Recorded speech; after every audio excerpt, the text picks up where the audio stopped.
时空旅人第2章天堂之旅。 Kevin 是隔壁邻居家的大哥哥，大我6岁。他们一家也是从台湾来的，只是比我们早了许多年。他总是温柔又亲切，像阳光一样静静地照进我的生活。他带我参加社区活动，教我打电动，也陪我尝试许多新奇又刺激的事，包括那些我们3个男孩在他房间里偷看 A 片的那些下午。那时的我们总是我、Kevin 和他第3个人窝在房间里，边看边闹，仿佛在偷偷探索那个神秘又禁忌的大人世界。某天下午，他约我去他家，说有好东西要给我看。那天他弟去打球，家里只有我们2个。我一走进房间，他便打开电脑，荧幕里是2个男生在亲吻。他转头问我：“你觉得怎样？”我愣住了，空气像瞬间凝结。我该怎么觉得？我是喜欢女生的吧？我脑子一团混乱，还来不及回答，他忽然伸手推我倒在床上，凑过来亲我，嘴里还带着微微的酒气。他轻声说：“我喜欢你。”他以前总爱开玩笑说我长得漂亮，要是我是女生就好了。我一直当作玩笑听过，没想到这次他不是开玩笑。我那年才16岁，却早已比他高大，力气也比他强。我反射性地推开他，慌乱逃回家，一屁股跌坐在玄关，脑中一片空白。事后冷静下来，我才开始想，其实我一直很喜欢和 Kevin 相处。他的灵魂古灵精怪，自由跳脱，像一道光。但2个男生真的能在一起吗？难道人真的可以同时喜欢女生，也喜欢男生吗？我陷入混乱与自我质疑。那段日子，我开始下意识地躲着他。直到某天放学，他堵在我们家车库前，我无处可逃，只好下车。他说想跟我谈谈。那天，他的眼神很真诚。他低声向我道歉，说那天喝了酒，情绪失控，从没想过要强迫我。他知道我喜欢女生，也会尊重我的选择。他只是很怕失去我这个朋友。他说话的语气都开始哽咽了。我没回答，只丢下一句：“再说吧”，然后转身逃跑。其实我早就心软了，只是不知道该如何面对这份模糊又复杂的情感。但命运根本不打算给我时间思考。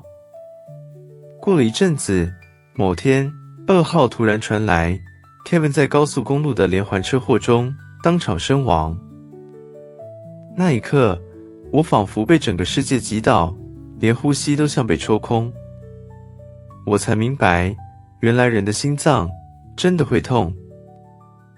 我不知道自己对 Kevin 的情感究竟是什么，喜欢、依恋、兄弟情，还是比这些更深沉、更说不清的东西。我说不上来。我只知道，那时的我痛得无法思考，眼泪止不住地流，即便现在，就连写下这段文字的此刻，眼眶依然泛红，仿佛他才刚离开。那时，我想，既然我有灵魂出窍的能力，那我就要去梦里找他。我要去天堂找他，去跟他说那些来不及说的话。那一晚，我再度灵魂出窍，或者是梦境，我分不清了，只知道我的心渴望飞向某个地方去找他。当我意识苏醒，我漂浮在一条静谧的乡间小路上，两旁是无尽的花海，开满了地球上未曾见过的奇花异卉，紫中透银，金中泛蓝，仿佛每一朵都在缓缓发光。空气中飘着甜甜的果香与薄荷般的凉意，沁人心脾。我心想，这里不是地球吧？头顶的天空如梦似幻，云彩如流沙变幻，远方的山脉巍峨耸立，山腰间漂浮着晶莹剔透的水晶建筑，在光影间闪耀着神圣的光芒。我被一阵温柔的风轻轻推着，仿佛浮在空气中。沿路，我看见一群拇指大小的发光小精灵在花海中飞舞，它们全身都是细致闪烁的金色，像是用太阳光编织而成的小小生命。翅膀也是金色的，透明如丝，震动得极快，像蜂鸟一样嗡嗡作响，发出悦耳的颤音，如同清晨露水落进水晶杯里的声音。它们的轮廓看起来像小小的人类，但又更加精致可爱，眼睛闪着荧光，嘴巴一直停不下来。当它们发现我时，全都兴奋地飞过来，在我周围绕圈，就像是在迎接一位千年才来一次的旅人。我忍不住微笑，轻声对他们说：“嗨。”他们立刻炸锅似的叽里呱啦讲个不停。他说：“嗨了，嗨了。”有听到吗？他听得到，我们也。是梦行者吧？还是迷路的灵魂？他好像有点悲伤耶，是不是要给他一点花蜜安慰剂？不，要先带去光之泉，那边超疗愈。哇，他的眼神有一点闪亮耶，是人类的闪亮耶。有一只特别爱说话的小精灵飞到我眼前，睁大眼睛看着我，语气像发现新大陆一样惊呼：“他看见我们了！他真的看见我们了！那代表他相信我们也……”我忍不住笑了出来。他们太可爱，太热情，像一群等待很久，终于有人肯听他们讲话的小孩。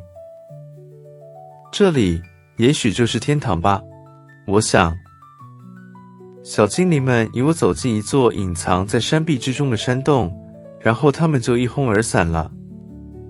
洞口幽静而安详，里头有一汪蓝的近乎透明的泉水，波光潺潺，像宇宙深处流淌而来的纯净一体。我靠近，低头看着自己在泉水中的倒影，眼神里有某种疲惫与哀伤。那一刻，我仿佛听见一个声音在心里响起：这泉水能洗去你的哀伤。我忍不住将手伸进泉水里，冰凉清澈，一股难以言喻的平静瞬间淹没我心中的悲伤、内疚、疑惑与遗憾。那一刻，我流下了泪，但不是痛苦的，而是释怀的眼泪。我在泉水边静坐了好久，心底却忽然冒出一个念头：若这里是天堂，那应该会有仙女姐姐吧？但什么也没有，没有仙女姐姐，没有任何人。我甚至忘了自己入梦的初衷。我被这片奇幻景色迷住太久，迟迟没等到谁来，只带着一丝淡淡的失落醒来。醒来那一刻，我猛然想起，我不是要来找 Kevin 吗？结果整场梦里，我居然只在想仙女姐姐。我真是个笨蛋。下次我一定要找到她。我在心里默默发誓。